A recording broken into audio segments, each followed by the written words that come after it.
What's up you everyone? This is Mira and welcome back again to Mira Vlog. So if you're new here, please consider subscribing and hit the notification bell. By the way, sa channel na to gumagawa ko ng mga tutorial, unboxing and review at iba pa syempre. So ngayon, ituro ko sa inyo kung paano gawin ang Among Us Live Wallpaper na katulad nito.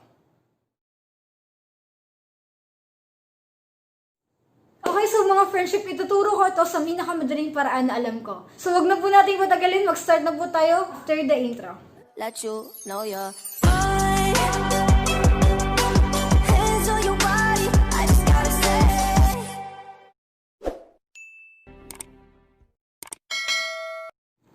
Okay, so mga friendship, andito na tayo sa ating mobile phone. First, pumunta tayo sa Chrome.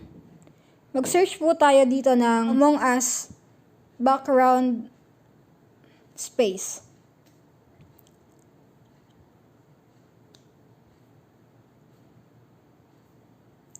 And make sure na naka-portrait po siya para sa wallpaper ng phone natin. I-download the image. Another one is Among Us character PNG.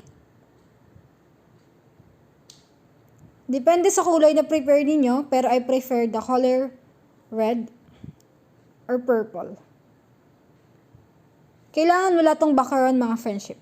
Once na nakasave na ang dalawang photos, pumunta po tayo sa Capcut. New project. And i-click po natin yung background. Once na maklik na po natin yung background, gawin natin siyang at least 5 seconds.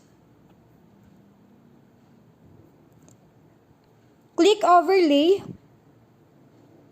Add overlay. Add picture, which is the character. Okay. So, click this one. Click nyo po ito.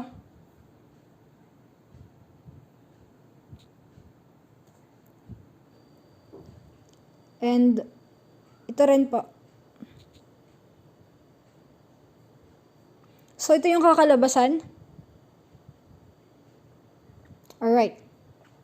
So, once you're done with that, click the photo of the overlaid image. After na matapos nyo na po yun, i-click nyo yung overlaid feature or image. And then, go to animation. Click this one, in animation.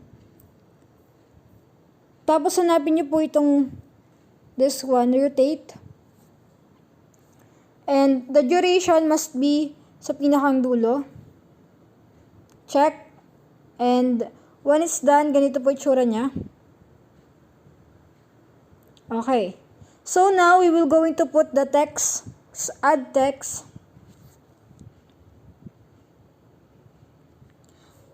Depende sa inyo kung ano yung gusto nyong text. So, akin gusto ko lang ng I am the imposter. Like that. Then,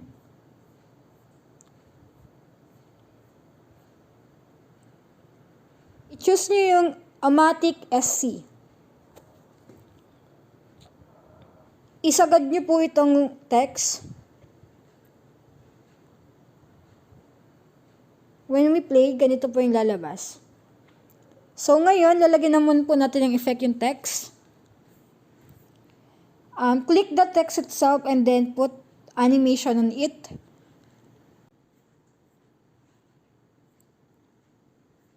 Choose wipe right.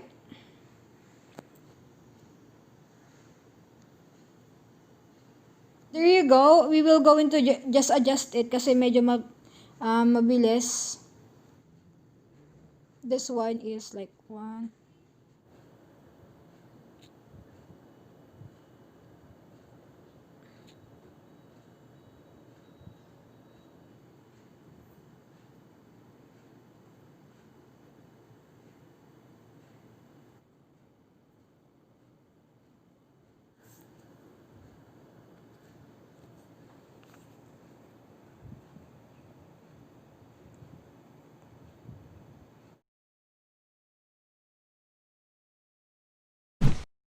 And that's all for today's video. So kung natulungan ka ng video na to, sana i-subscribe mo naman yung channel na to and make sure na naka-like button ka na rin and see you sa next vlog ko.